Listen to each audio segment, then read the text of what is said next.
चर्चा आज पूरी दुनिया में हो रही है, लेकिन कोई है जो इस बजट की गूंज से दहशत में है, डरा हुआ है, परेशान है, हैरान है। हम बात कर रहे हैं पाकिस्तान की, जहां हिंदुस्तान के बजट को लेकर पाकिस्तानी आवाम ही नहीं अपनी सरकार को कोसने में लगी है। वही हिंदुस्तान की रक्षा बजट ने शहबाज शरीफ को पसीना पसीना कर दिया है।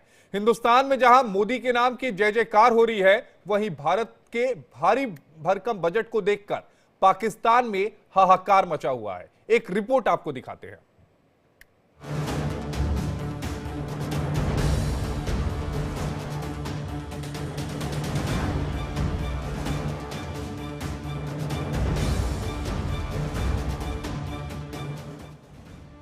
This government, under the leadership of Prime Minister Modi, has always believed in the admirable energy and ability of the middle class in nation building, in recognition of their contribution. हम जो है ना कॉन्स्टेंटली अपने budget को decrease कर रहे हैं, वो कॉन्स्टेंटली जो है ना अपने बढ़ा रहे हैं। आप ब्यूरोक्रेसी लेवल पे बांग्लादेश में कोई भी इंडिया के खिलाफ जाने को तैयार नहीं है। हमारे यहाँ आप ये जो भी बजट पेश होता है ना, जिसमें से हमारे पास 45 बिलियन जो था वो हमारा रेवेन्यू था, रिमेनिंग हमने एड्स और लोन लेके उसको फुलफिल किया था। 50,65,000 करोड़ का भारी भरकम बजट, मिडिल क्लास को बड़ी सौगात, हर वर्ग का मोदी ने दिल जीत लिया। भारत के बजट की चर्चा दुनिया में, हर कोई इस बजट को एक नजीर मान रहा है। लेकिन इससे उलट कोई है जो भारत के इस बजट से दहशत में है। हिंदुस्तान में जहां मोदी की जय जयकार हो रही है, दूसरी ओर पाकिस्तान की आवाम शहबाज को पानी पी पी कर कोस रही है। पाकिस्तान के बजट से 11 गुना बड़ा है भारत का बजट। पाकिस्तान ने पिछले साल वित्त वर्ष 2024-25 के लिए 14,460 अरब पाकिस्तानी रुपए यानी कि करीब 4.5 लाख करोड़ भारतीय रुपए का बजट पेश किया था, जबकि भारत ने इस बार 50,65,000 करोड़ का भारी भरकम बजट पेश किया। वही नौकरी पेशों के लिए 12,75,000 तक की आय को टैक्स फ्री कर भारत ने हर किसी को हैरान कर दिया। पाकिस्तान के हालात दुनिया में किसी से छिपे नहीं हैं। पाकिस्तान भले ही हिंदुस्तान से लाख मुकाबला करने की कोशिश करे, लेकिन पाकिस्तान खुद जानता है कि हिंदुस्तान के सामने उसकी औकात क्या है। भारत के रक्षा बजट को देख शहबाज शरीफ भी पसीना पसीना है, क्योंकि हिंदुस्तान के रक्षा बजट का आकार ही पाकिस्तान में दहशत भरने के लिए काफी है। केंद्र सरकार ने रक्षा बजट का भी विशेष ध्यान रखा। इस बार रक्षा बजट के लिए 6,81,210 करोड़ रुपए का आवंटन किया गया, जिसमें 1,61,528 करोड़ रुपए हथियारों की खरीद के लिए रखे गए हैं, जिससे भारत फाइटर जेट, टैंक, गोला बारूद और मिसाइल खरीदेगा। हिंदुस्तान जहां दिन रात विकास के पथ पर आगे बढ़ रहा है, तो दूसरी ओर वो पाकिस्तान है जो कर्ज के बोझ तले दबा हुआ है, कंगाल है, भूख से भी बेहाल है। Bureau report, India daily. तो आपने पाकिस्तान की आवाम को सुना। पाकिस्तान की आवाम सीधे सीधे हुक्मरानों से ये पूछ रही है कि एक तरफ भारत जो है वो लगातार तरक्की करता जा रहा है, वहीं पाकिस्तान गर्त में जा रहा है। एक दो नहीं, 11 गुना बड़ा जो बजट है वो हमारी हुकूमत ने पेश किया, जिसके बाद पाकिस्तान की हुकूमत सोचने पर मजबूर हो गई कि आखिर अब क्या करे। इतना ही नहीं, जो रक्षा बजट था पिछले साल के मुकाबले इस साल रक्षा बजट में भी बढ़ोतरी की गई है, और यही सरकार से पाकिस्तान की आवाम सवाल भी पूछ रही है कि हिंदुस्तान के पास जितना पैसा है, जितनी दौलत है, वो आराम से कई सालों तक सरवाइव कर सकते हैं, लेकिन पाकिस्तान के पास महज 10 दिनों का पैसा है सरकार के पास। तो ऐसे में अब देखना यह होगा कि पाकिस्तान के हुक्मरानों की तरफ से क्या कुछ बयान आते हैं। लेकिन हम सीधे चलते हैं हमारे साथ दो खास मेहमान जुड़ गए हैं। हमारे साथ रिटायर्ड कर्नल शिवदान सिंह जी हैं, डिफेंस एक्सपर्ट हैं, और हमारे साथ जमील अली दहतो साहब हैं, पाकिस्तान के पत्रकार हैं। आप दोनों का बहुत बहुत स्वागत है इंडिया डेली में। जमील अली दहतो साहब, सबसे पहले मैं आपके पास आना चाहूंगा। आप पत्रकार हैं, पाकिस्तान के हैं, आप पाकिस्तान की नब्ज को समझते होंगे, पाकिस्तान के हुक्मरानों को समझते होंगे, पाकिस्तान की जनता क्या चाहती है वो आप समझते होंगे। लेकिन भारत के बजट के बाद जिस तरह से पाकिस्तान की आवाम खुले तौर पर भारतीय हुकूमत की, भारत सरकार की तारीफ करती नजर आ रही है और पाकिस्तानी हुक्मरानों पर सीधे प्रश्न चिन्ह उठा रही है, उसके मायने क्या है? देखिए, बहुत शुक्रिया। सबसे पहले तो क्योंकि जो बजट के इन्होंने आदाद शुमार दिए हैं, जो जिनको हम आंकड़े कहते हैं, उसको देख के तो बिल्कुल हिंदुस्तान की आवाम को और सरकार को मुबारकबाद देनी चाहिए इतना अच्छा बजट पेश करने के लिए। और दूसरी बात, इसमें कोई शक नहीं है कि मोदी की हुकूमत जिस तरह से आगे बढ़ रही है और जिस तरह अपने मुल्क के मामलात को वो आगे बढ़ा रही है, ये एक अच्छे साइंस हैं। और मैं तो ये कहता हूँ कि पाकिस्तान गवर्नमेंट को भी अपनी जो मुआशी पॉलिसीज हैं उसमें कुछ मजीद बेहतरी लानी चाहिए और देखना चाहिए कि क्या वजूहत थी कि भारत के पास इतना पैसा है जिसका अभी आपने जिक्र किया, और भारत ने जो बजट पेश किया है, भारत के बजट में और पाकिस्तान के बजट में जो फर्क है वो क्या है, और इसकी वजूहत क्या है। देखिए, अगर दुनिया में आगे बढ़ना है तो उसके लिए जरूर अपनी कमी कोताहियों को देखना पड़ेगा और उसको फिर उससे सबक सीखते सीखते हुए आगे बढ़ना पड़ेगा। अगर इंसान अपनी गलतियों को तस्लीम नहीं करे, उनको तस्लीम करने से इनकार करेगा, तो यकीनी तौर पे वो फिर आगे कभी भी नहीं बढ़ पाएगा। लेकिन अगर कभी भी वो अपनी गलतियों को समझने की कोशिश करेगा तो यकीनी तौर पे फिर उसको अगला रास्ता मिल जाएगा और आहिस्ता आहिस्ता तरक्की की तरफ बढ़ना शुरू हो जाएगा। तो अब हिंदुस्तान का जो बजट है उसको अगर हम देखते हैं तो जो सूरत हाल हिंदुस्तान में है, उसके साथ साथ जो पाकिस्तान का बजट है उसको देखते हैं, तो उसके बाद फिर जो अवामी मसाइल या अवाम की तरफ से जो रिएक्शन आता है, ये एक फितरी रिएक्शन है। देखें, बजट में हिंदुस्तान की जानिब से कई मामला ऐसे हैं जहाँ पे टैक्स फ्री किया गया है। उसी तरह फिर पाकिस्तान में जब बजट दिया गया था, उसमें बहुत सारे मामला थे जिसमें उन्होंने टैक्स को दुगना कर दिया है। अब पाकिस्तान में जो सूरत हाल है, जिस तरह टैक्स पे टैक्स बढ़ाई जा रहे हैं, तो यकीनी तौर पे अवाम तो इससे शदीद तौर पे डिस्टर्ब होगी। और अवाम क्योंकि सियासी और दीगर मामलात में जो एक पॉलिसी बयानात होते हैं वो नहीं देती, वो एक खुलकर अपने ख्यालात का या जो उनकी ख्वाहिशात होती है उनका इजहार कर देती है। तो जो हकायक हैं उस पर तो बिल्कुल सोचना पड़ेगा कि जो भारत का बजट है और जो पाकिस्तान का बजट था, उस पर जमीन आसमान का फर्क है। और ये भी देखना पड़ेगा कि इस फर्क है, इस पर सिर्फ जबानी तौर पर तनकीद करनी है या फिर इसको तब्दील करना है, यानी इसमें जो कमी कोताही हमें नजर आ रही है तो उसको तब्दील करना पड़ेगा। तो यकीनी तौर पर शहबाज सरकार को ये सोचना पड़ेगा कि वो पाकिस्तान की जो अवाम है उनको किस तरह रिलीफ दे सकते हैं, या वो उनको किस तरह से अच्छी जिंदगी मुयसर होने के लिए जो सहूलियात देनी चाहिए वो उस पर किस तरह काम करेंगे, ताकि जो लेकिन फर्क क्या है आपको लगता है उसको... जमीर जी कि पाकिस्तान की हुकूमत उस पर काम कर रही है? मैंने कुछ रिपोर्ट्स देखे हैं यूट्यूबर्स के, पाकिस्तान के, जिनसे ये पता चलता है कि महंगाई जो है वो पाकिस्तान में चरम पर है।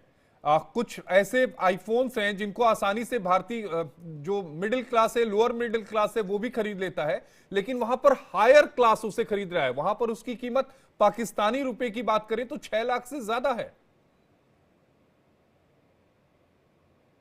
देखिए, पाकिस्तान का जो हमेशा से मसला रहा है उस पे सियासी या फिर दीगर मामलात की चादर में उनको ढांपा जाता है, लेकिन पाकिस्तान का जो असल मसला है वो पाकिस्तान की दो किस्म की जो थ्योरी है वो है। एक, पाकिस्तान की जो एलीट है वो दिन ब दिन अमीर होती जा रही है, दिन ब दिन जो एक दिन जो अरबपति था वो अगले दिन खरबपति बन जाता है। लेकिन उसके बरक्स जो पाकिस्तान की आम जनता है, जो पाकिस्तान की आम आवाम है, उसके पास जो एक दिन लाख रुपए का मकरूज होता है वो अगले दिन 2 लाख रुपए का मकरूज हो जाता है। तो पाकिस्तान में गरीब गरीब तर होता जा रहा है और अमीर अमीर तर होता जा रहा है। और यही तकसीम जो है इसने पाकिस्तान के अंदर एक हैजान बर्पा किया हुआ है, एक बेचैनी पैदा की है जिसको समझने की जरूरत है। इस वक्त भी अगर पाकिस्तान की जो सरकार है उसने इसको सियासी मसलहतों की चादर के नीचे लपेटने की कोशिश की और हकायक को तस्लीम करने से इनकार किया, तो यकीनी तौर पर आम आदमी के लिए मसाइल मजीद बढ़ जाएंगे। देखें, जैसे आपने मोबाइल फोन की बात की या आईफोन की बात की, तो देखें एक वक्त था जब हम हिंदुस्तान और पाकिस्तान की जब मिसाल देते थे तो हम ये कहते थे कि पाकिस्तान के जो आम आदमी है वो भी इंपोर्टेड गाड़ियां चलाता है, जबकि हिंदुस्तान के जो मिनिस्टर्स थे उनके पास भी वहां की लोकल इंपोर्ट की लोकल बनाई हुई गाड़ियां होती थी। और हम अक्सर फिल्मों में देखा करते थे कि पाकिस्तान जब से हिंदुस्तान बना था तब से लेकर एक अरसे तक हिंदुस्तान के जो वज़रा होते थे उनके पास वही पुरानी और वही अपने मुल्क की बनाई हुई गाड़ियां नजर आती थी। तो यही वो अयाशी और प्लानिंग का फर्क है जिसकी वजह से हिंदुस्तान का बजट इस वक्त पाकिस्तान से 11 गुना बढ़ गया है। 11 गुना जबकि बढ़ गया है। पाकिस्तान का जो बजट है मैं उसमें डिबेट में रिटायर्ड कर्नल शिवदान जी को भी लाना चाहूंगा। शिवदान जी, इस बार का जो हमारा डिफेंस बजट है, अगर हम पाकिस्तान के बजट की बात करें तो उससे ज्यादा इस बार का हमारा केवल डिफेंस बजट है। आप ओवरऑल बजट छोड़ दीजिए, डिफेंस में हमने उतना ही रकम लगाई है जितना पाकिस्तान का बजट है। देखिए, भारत की जो डिफेंस है, इस वक्त भारत पूरी दुनिया में एक ताकत बन चुका है, जिसको सुपर पावर बोलते हैं। तो सुपर पावर बनने के साथ साथ भारत क्वाड का सदस्य भी है, जिसमें 4 देशों की नेवी जो है, जो दक्षिणी चीन सागर है उसमें उन्होंने डिफेंस बनाई हुई है। इस प्रकार से भारत ने आकाश में, पानी में और थल पर, जमीन पर, तीनों जगह अपनी डिफेंस को मजबूत किया है। इस बार की डिफेंस में भारत समुद्री जहाज, पनडुब्बियां और तरह तरह के इस तरह के सामान अपने बजट, अपने डिफेंस में ऐड कर रहे हैं। इसके साथ साथ हम और भी राफेल विमान फ्रांस से खरीद रहे हैं, जिससे कि हमारी एयरफोर्स मजबूत हो, नेवी मजबूत हो। इसके साथ साथ स्थल सेना के लिए भी हम एडिशनल अच्छी तोपें ले रहे हैं और बहुत सा गोला बारूद ले रहे हैं, जिससे हमारी थल सेना भी मजबूत हो। इस प्रकार से हम अपनी तीनों सेनाओं को मजबूत और भी मजबूत कर रहे हैं, क्योंकि अब हम विश्व की तीसरी सबसे बड़ी ताकत बन चुके हैं। तो इसलिए भारत का डिफेंस बजट पाकिस्तान के नॉर्मल बजट के बराबर से भी ज्यादा है, ये इसमें कोई दो राय नहीं है। लेकिन एक सवाल यहां पर यह भी उठता है शिवदान जी, कि आखिर पाकिस्तान धीरे धीरे, होता क्या है कि हम तरक्की की तरफ जाते हैं, कोई भी मुल्क धीरे धीरे तरक्की की तरफ जाता है, बैक नहीं आता। बैक हम गाड़ियों में जरूर करते हैं, लेकिन वो भी उसे सुरक्षित पार करने के लिए या फिर आगे निकलने के लिए। लेकिन किसी भी मुल्क का पीछे की तरफ जाना, वो क्या कहता है? देखिए, पाकिस्तान ने 80 के दशक से ऐसी पॉलिसी अपनाई जिनके कारण पाकिस्तान का विकास रुक गया और पाकिस्तान बैक में जाने लगा। आपको याद होगा, 80 के दशक में अफगानिस्तान में रूसी सेना आ गई थी। अमेरिका को कोई ऐसा पिट्ठू देश चाहिए था जो अपने लोगों को अमेरिका की तरफ से लड़ाए और उनको, उनके बदले में अमेरिका उनको, उस देश को थोड़े घने पैसे देगा। तो इस प्रकार से पाकिस्तान ने आतंकवादी तैयार किए अपने पूरे मदरसों में, अपने पूरे शिक्षा संस्थानों में आतंकवादी तैयार किए, जिन्होंने जाकर के अफगानिस्तान में रूसी सेनाओं से छापामारी, वो एक तरह के आतंकवादी बने वहां पर जाकर के, और उस प्रकार से रूसी सेना वापस गई। रूसी सेना तो वापस चली गई, अब मेरा काम हो गया। मगर ये जो अपने देश में आतंकवादी तैयार किए, इनकी वजह से पाकिस्तान का विकास रुक गया।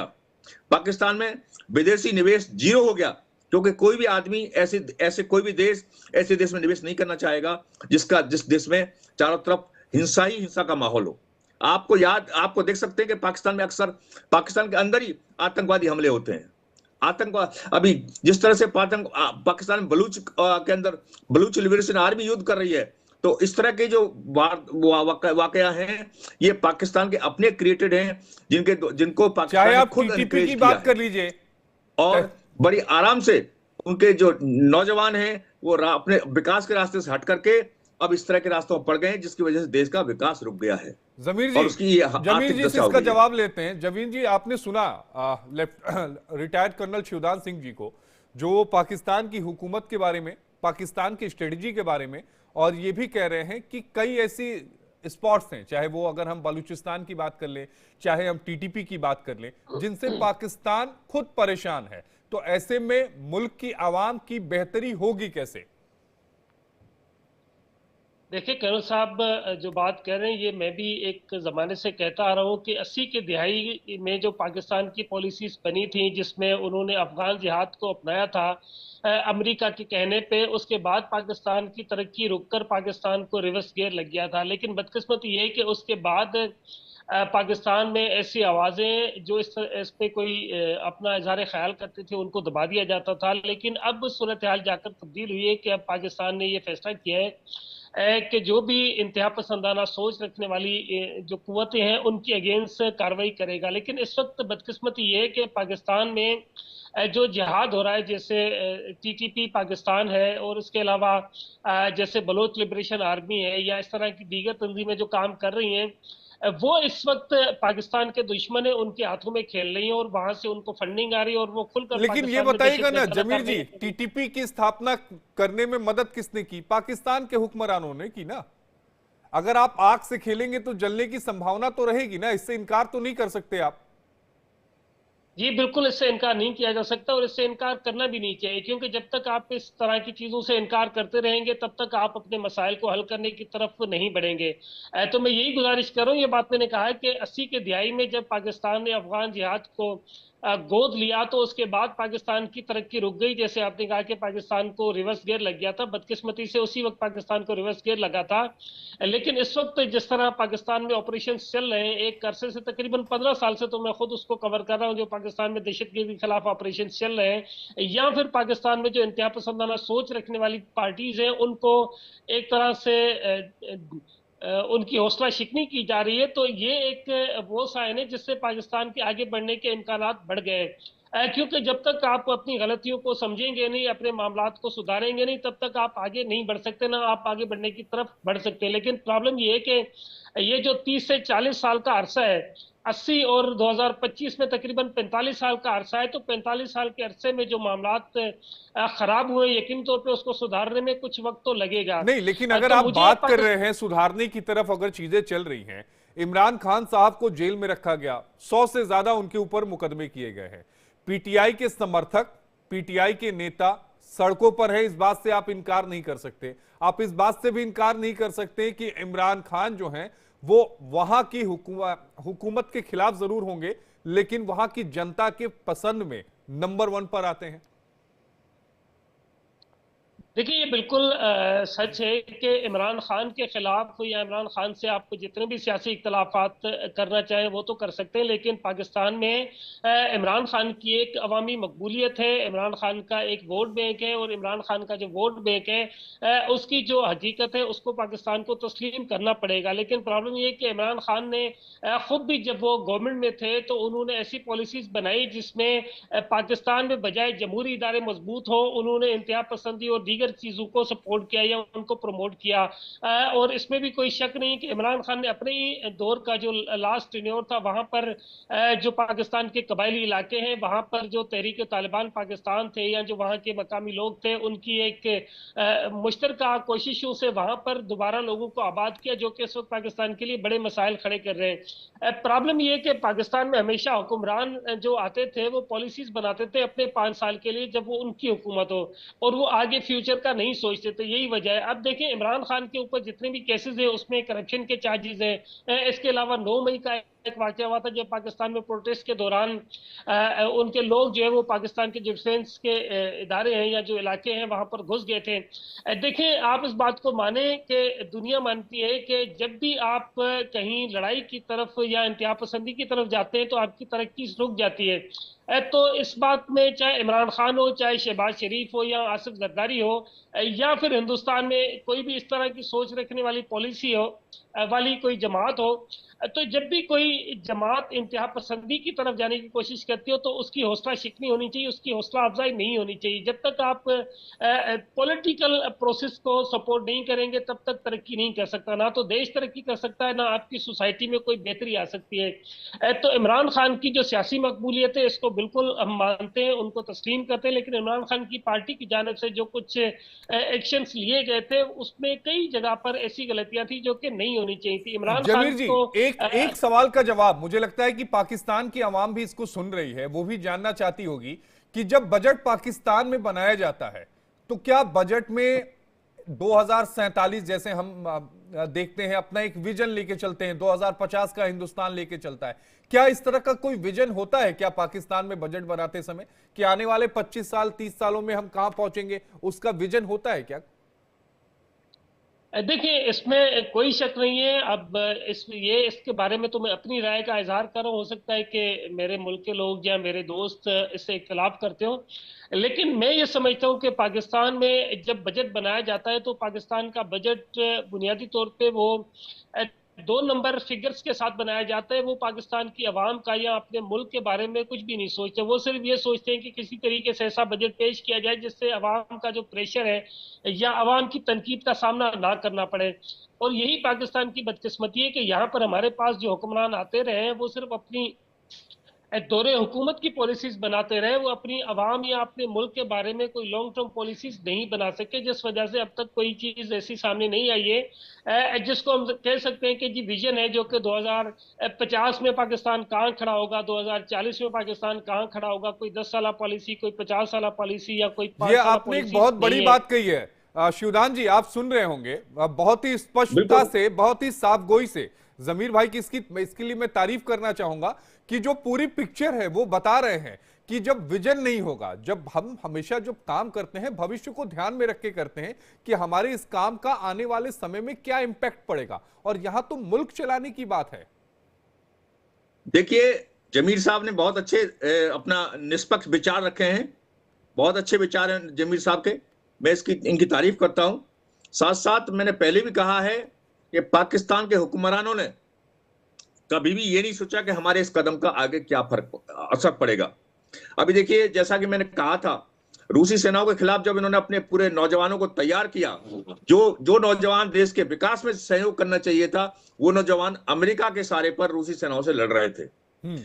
पाकिस्तान को इसमें नहीं पड़ना चाहिए था चक्कर में, क्योंकि इससे पूरे देश का इन्होंने विकास रोक दिया और देश बर्बादी की तरफ बढ़ गया। 90 के दशक में जब पूरे दुनिया में विकास की आंधी चल रही थी, डेवलपमेंट हो रहा था, उस वक्त पाकिस्तान आतंकवाद में व्यस्त था और इसी वजह से पाकिस्तान में फॉरेन इन्वेस्टमेंट आने बंद हो गए। फॉरेन इन्वेस्टमेंट नहीं होगा तो देश का विकास नहीं होगा। और किसी भी नेता ने, पाकिस्तान के ने, किसी भी प्राइम मिनिस्टर ने इस बात पर कभी विचार ही नहीं किया कि हमें अपने देश के विकास के लिए क्या करना चाहिए, किस प्रकार योजनाएं बनानी चाहिए। उन्होंने खाली आज के बारे में सोचा था कि आज मेरी सत्ता कैसे मेरे हाथ रहेगी और किस करो मैं इसको प्लीज करूं और किस तरह से अपने आगे बढ़ूं।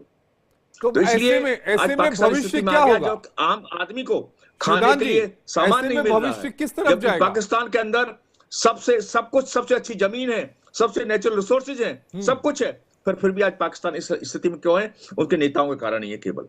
ये केवल नेताओं के कारण। और जमीर जी, आपको नहीं लगता, बहुत अच्छी बात उन्होंने कही कि नेचुरल जो रिसोर्स है, इसके अलावा आपके पास बलूचिस्तान जैसी खूबसूरत जगह है, अगर चाहे तो पर्यटन के तौर पर उसे बहुत ही अच्छी तरह से विकसित किया जा सकता था और जो फॉरेन इन्वेस्टमेंट है वो भी वहां पर लगाया जा सकता था, लेकिन वो सारी चीजें हुई नहीं। कभी उस दिशा में या तो सोचा नहीं गया या सोचा तो कभी काम किया नहीं गया। देखिए, पाकिस्तान का जो शुरू से प्रॉब्लम रहा है वो ये रहा है कि पाकिस्तान में जो सरकार थी वो अपना टेन्योर पूरा नहीं कर पाती थी, जिस वजह से कोई भी पॉलिसीज का एक तसलसल कायम नहीं रह सका। बुनियादी तौर पे जैसे कौन साहब ये कह रहे थे कि पाकिस्तान के पास सबसे अच्छी ज़मीन है, सबसे अच्छे नेचुरल रिसोर्सेज हैं, उसके साथ साथ पाकिस्तान के पास बलूचिस्तान जैसा एक बड़ा इलाका है जो खाली पड़ा हुआ है। वहाँ पर अगर खेती बाड़ी की तरफ तवज्जो दी जाए तो वहाँ से पाकिस्तान को बहुत ज़्यादा मुआशी फ़ायदा हो सकता है। उसके साथ साथ जो बलूचिस्तान के नेचुरल रिसोर्सेज हैं, माइंस हैं, वहाँ पर रेकोडिक गोल्ड माइन निकल आई है। तो इस तरह के बहुत सारे प्रॉब्लम सिर्फ सोच का और लीडरशिप का है। अगर पाकिस्तान में जिस तरह जुल्फकार अली भुट्टो का दौर था, अगर उसको कंटिन्यू किया जाता तो उसके बाद फिर अब पाकिस्तान की ये हालात नहीं होते जो अभी हैं। प्रॉब्लम सिर्फ ये है कि जब आप पॉलिसीज बनाते हैं तो पॉलिसीज एक दो दिनों में तो बनती नहीं है, या फिर उन पॉलिसीज के जो असरात मुरतब होते हैं वो एक दो दिनों में नहीं होते, उसके लिए कई साल चाहिए होते हैं। अब सालों पर मुहित अगर आप पॉलिसीज नहीं बनाएंगे, दिनों के हिसाब से पॉलिसीज बनाएंगे तो उनके कोई आपको अच्छे नताइज बरामद नहीं होंगे।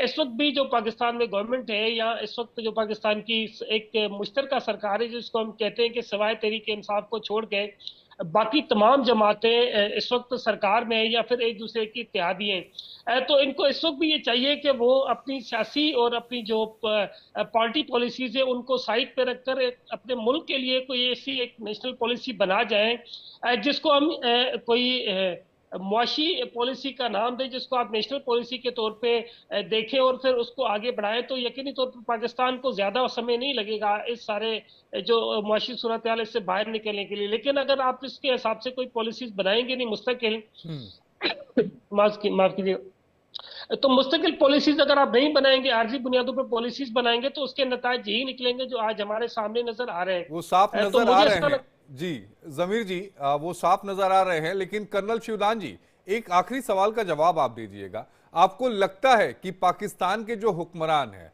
बड़ी पार्टियों के बड़े नेता हैं, वो एक पिच पर आ सकते हैं और एक साथ ये तय कर सकते हैं कि नहीं, हमें मुल्क को आगे लेकर जाना है? अभी जो होता हुआ तो मुझे नहीं दिख रहा है। देखिए, बिल्कुल सही कह रहे हैं आप। इनके जो सोच है पाकिस्तान के नेताओं की, वो इतनी कट्टरपंथी विचारधारा के साथ चल रहे हैं कि उनकी विचारधारा में विकास के लिए कोई स्थान ही नहीं है।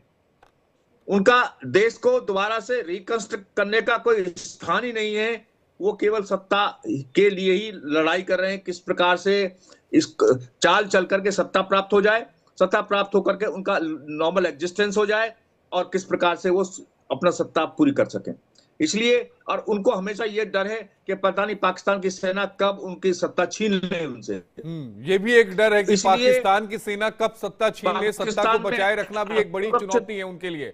रिटायर्ड कर्नल शिवदान जी आपका और जमीर अली दहतो साहब आपका, आप दोनों का जुड़ने के लिए बेहद शुक्रिया। दो खास मेहमान हमारे साथ हैं जिन्होंने पूरी खबर पर विस्तार से जानकारी दी और ये बताया कि भारत का बजट पाकिस्तान पर किस तरह से भारी और पाकिस्तान की आवाम क्या सोच रही है। और कहा भी ये जाता है कि सोच बदलो, नियत बदलो, तभी तो तरक्की होगी।